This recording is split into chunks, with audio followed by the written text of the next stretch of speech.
नमस्कार, मैं doctor PM Tripathi, director वैद ICS Lucknow. आज आपसे बात करूंगा रीडिस्ट्रीब्यूशन ऑफ वेल्थ यानी कि संपत्ति या संपदा के पुनर्वितरण पर। और जैसा कि आप जानते हैं कि वेंसडे May 1, 2024 लेबर डे यानी कि 1 मई 2024 को दिन बुधवार जब श्रम दिवस था, तो इस पर रंगराजन साहब का एक आर्टिकल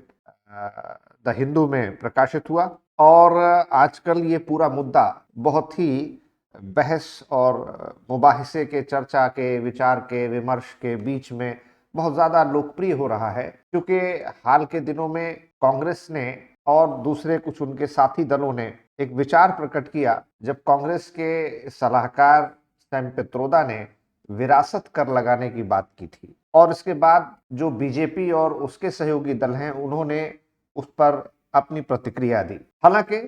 ये संपत्ति का पुनर्वितरण एक समाजवादी विचारधारा है, it is a socialistic concept. हमारे संविधान में भी इसकी व्यवस्था की गई है कि धन और संपदा का केंद्रीकरण न होने पाए। Our constitution does not allow concentration and centralisation of wealth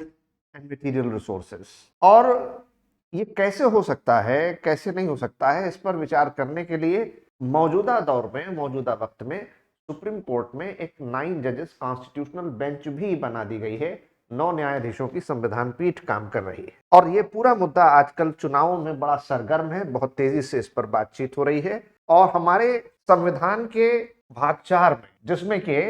directive principles of state policy part 4 यानी कि संविधान के नीति निर्देशक तत्व में इस पर बातचीत, इस पर प्रोविजंस, इस पर प्रावधान किए गए हैं। और हमारे directive principles of state policy के article 39B and 39C, 39B और 39C में इसके बारे में प्रोविजंस स्पष्ट तौर पर किए गए हैं that the ownership and control of material resources of the society should be distributed to serve the common good and that the operation of the economic system does not result in concentration of wealth to the common determinant। यानी कि हमारे देश में संपदा और संसाधनों का वितरण इस प्रकार करना चाहिए कि हमारी आर्थिक प्रणाली, हमारी आर्थिक व्यवस्था इस तरह से कार्य न करे जिससे धन और संपदा का केंद्रीकरण हो। और इस लिहाज से हमारे पास अगर हम देखें तो हमारे कॉन्स्टिट्यूशन में ही आर्टिकल 19(1)(f) में जब हमारा संविधान लागू हुआ तो अनुच्छेद 19(1)(f) में right to property was a fundamental right. संपत्ति का अधिकार एक मौलिक अधिकार हुआ करता था शुरुआत में जब संविधान लागू हुआ था। लेकिन संविधान लागू होने के बाद धीरे धीरे सरकार को जब ये जरूरत महसूस हुई कि हमें जमींदारी उन्मूलन करना है, हमें देश के विकास करने के लिए जमीनों का अधिग्रहण करना है, अगर हमको बड़ी बड़ी इंडस्ट्रीज, फैक्ट्रीज लगाने हैं, हाईवेज बनाने हैं, राजमार्ग बनाने हैं, अगर हमको बड़े बड़े डैम्स और बांध बनाने हैं, अगर हमको बड़े बड़े इंफ्रास्ट्रक्चरल प्रोजेक्ट्स बनाने हैं, अधोसंरचना से जुड़ी परियोजनाएं बनानी हैं, तो उसके लिए जमीन की जरूरत होगी। और हमें देश में अगर गैर बराबरी को मिटाना है, अगर सामाजिक समता को लाना है, तो हमें जमींदारी व्यवस्था को खत्म करना होगा। और जो इस देश में बहुत बड़ी संख्या में गरीब किसान, मजदूर और खासतौर से भूमिहीन कृषक हैं, उनको हमें जमीनें देनी होंगी। So in order to establish an egalitarian society, in order to eliminate social and economic inequality, in order to provide lands to the landless laborers and farmers, in order to develop infrastructural projects and many other things, government needs the land, and therefore gradually it was decided to get away with the fundamental right to property। तो धीरे धीरे ये फैसला किया गया कि हमें जो संविधान में संपत्ति का मौलिक अधिकार दे दिया गया है उसको हमें धीरे धीरे खत्म करना चाहिए। और इस तरीके से ये व्यवस्था सामने आई। और फिर आर्टिकल 31A, जिसको प्रथम संविधान संशोधन से जोड़ा गया, 31B, इसको भी फर्स्ट कॉन्स्टिट्यूशनल अमेंडमेंट 1951 से जोड़ा गया, और 31C जो 25th अमेंडमेंट 1971 से जोड़ा गया, उसमें यह व्यवस्था कर दी गई कि अब अगर सरकार चाहे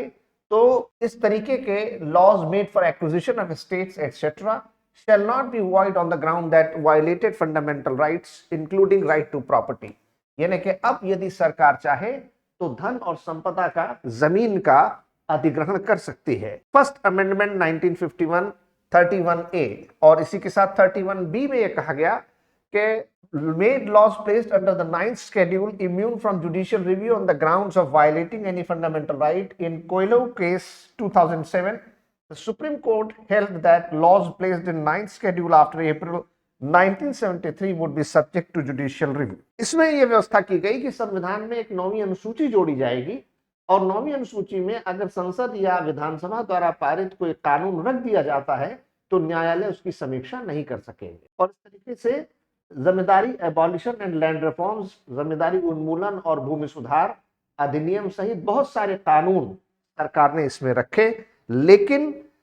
1973 में जो केशवानंद भारती का निर्णय आया उसमें सुप्रीम कोर्ट ने स्पष्ट किया कि अगर 9वीं अनुसूची में कोई कानून रख भी दिया जाता है तो भी न्यायालय उसकी समीक्षा कर सकेंगे। और कोहिलो केस में भी सर्वोच्च न्यायालय ने स्पष्ट कर दिया कि 9वीं अनुसूची में रखे गए मुकदमों की समीक्षा की जा सकती है। चूंकि 24 अप्रैल 1973 को केशवानंद भारती के मामले में फैसला आया था तो उसके पूर्व इस तारीख के पहले के जो मुकदमे हैं उनकी समीक्षा नहीं हो सकती, लेकिन उस तारीख के बाद के मुकदमों में समीक्षा हो सकती है। और आर्टिकल 31C को 25वें संविधान संशोधन 25th अमेंडमेंट 1971 से जोड़ा गया। इसमें कहा गया कि primacy to the DPSP and directive principles of state policy under article 39B and C, laws made to fulfill these principles should not be void on the ground that it violated fundamental rights including right to property। और इसमें स्पष्ट कर दिया गया कि केवल इस आधार पर कि किसी मौलिक अधिकार का उल्लंघन हो रहा है राज्य के नीति निर्देशक तत्वों को लागू करने से रोका नहीं जा सकता। इस तरह से अगर हम बात करें तो हम देखते हैं कि हमारे देश में आखिरकार 1978 तक आते आते एकदम स्पष्ट हो गया और जब जनता पार्टी की सरकार बनी तो उसने 44वां संविधान संशोधन अधिनियम पारित किया और जिससे अंततः संपत्ति का मौलिक अधिकार समाप्त कर दिया गया। तो इन 1978 during the Janata party government 44th amendment was passed and the fundamental right to property was finally abolished, which has been now transferred to under article 300A, where it is today a legal and constitutional right but not a fundamental right। तो 19(1)(f) से संविधान के संपत्ति के मौलिक अधिकार को 44वें संविधान संशोधन 1978 से अंततः पूर्णतः समाप्त करके इसे संविधान के अनुच्छेद 300(a) में रखा गया, जहां आज की तारीख में यह एक संवैधानिक और विधिक अधिकार तो है किंतु अब मौलिक अधिकार नहीं रह गया है। और इसलिए अब हम देखते हैं कि सरकार के सोच में बदलाव आया और शुरुआत के जो कुछ समय आजादी के बाद के 40-50 साल थे वो सोशलिस्टिक पैटर्न पर सरकार को चलाया गया और इस तरीके से जो सोशलिस्टिक पैटर्न थे उसके आधार पर हमारे समाजवादी विचारधारा के आधार पर सरकार ने अर्थव्यवस्था का संचालन किया। लेकिन उसके बाद धीरे धीरे बदलाव आना शुरू हुआ और वो बदलाव हमने देखा जबकि एक वक्त में जुलाई 1991 में new economic and industrial policies आई और the 90s saw the country move from a closed economy towards liberalization, globalization and privatization। और 1991 से देश में आर्थिक सुधारों की जो प्रक्रिया शुरू हुई, नई आर्थिक और औद्योगिक नीति आई, उससे अब समाजवादी विचारधारा में जो बंद अर्थव्यवस्था थी उसकी जगह पर अब खुली और मुक्त अर्थव्यवस्था को अपनाया गया, जिससे कि विदेशी निवेश बढ़ा, निजीकरण बढ़ा, उदारीकरण बढ़ा, भूमंडलीकरण बढ़ा। इससे देश में आर्थिक संपदा का सृजन हुआ, कई हजार करोड़ लोगों की आय में लोगों की वृद्धि हुई और एक बड़ी जनसंख्या का वर्ग निर्धनता के रेखा के ऊपर आया, गरीबी से उसने अपने आप को ऊपर उठाया। लेकिन इससे एक बुरी बात भी हुई और वो कि सामाजिक असमानता बढ़ गई, अमीरी और गरीबी में खाई बढ़ती चली गई, अमीर और अमीर होते गए, गरीब और गरीब होते चले गए। और इसलिए जब हाल के दिनों में एक वर्ल्ड इनइक्वालिटी रिपोर्ट आई, वैश्विक असमानता रिपोर्ट, तो उसमें यह कहा गया कि भारत दुनिया के कुछ उन देशों में सबसे ऊंचे स्थान पर है जहां पर सबसे अधिक असमानता और गैर बराबरी पाई जाती है। ये हमारे लिए बहुत ही दुख, शर्म और दुर्भाग्य की बात है कि हम दुनिया के उन देशों में सबसे ऊंचे स्थान पर हैं जहां पर सबसे ज्यादा गैर बराबरी और असमानता पाई जाती है। और हाल में जब ये विश्व रिपोर्ट आई तो ये फैसला किया गया कि अब वक्त आ गया है जब हमें अपने सोच को बदलना पड़ेगा, नीतियों को बदलना पड़ेगा और सरकार के स्तर पर अब काम करने की जरूरत है कि वास्तविक तौर पर देश के संसाधनों का वितरण इस प्रकार किया जाए जिससे देश में जो गैर बराबरी है वो कम हो और लोगों के बीच सामाजिक और आर्थिक समानता प्राप्त की जा सके। इस तरह से अगर हम अपने देश में गैर बराबरी खत्म करना चाहते हैं, सामाजिक आर्थिक और समानता के सिद्धांत को वास्तविक रूप में लाना चाहते हैं, तो अब समय आ गया है कि हमें एक इस तरीके का मार्ग और नीति अपनानी होगी जिसमें सरकार ये योजना बनाए कि देश के संसाधनों का वितरण इस प्रकार किया जाए जिसमें ज्यादा से ज्यादा लोगों की भागीदारी हो, ज्यादा से ज्यादा लोगों की सहभागिता हो और लोगों के आमदनी और रोजगार के अवसर बढ़े तथा जो देश में अमीरी और गरीबी के बीच की खाई लगातार बढ़ती जा रही है उसको कम किया जा सके। और इसलिए अब इस विषय पर चर्चा बहुत ज्यादा लोकसभा चुनावों के दौरान हो रही है। सत्ता पक्ष और विपक्ष अपने अपने तरीके से इस बात को पेश कर रहे हैं, अपने अपने इलेक्शन मैनिफेस्टो में उन्होंने इस पर चर्चा की है और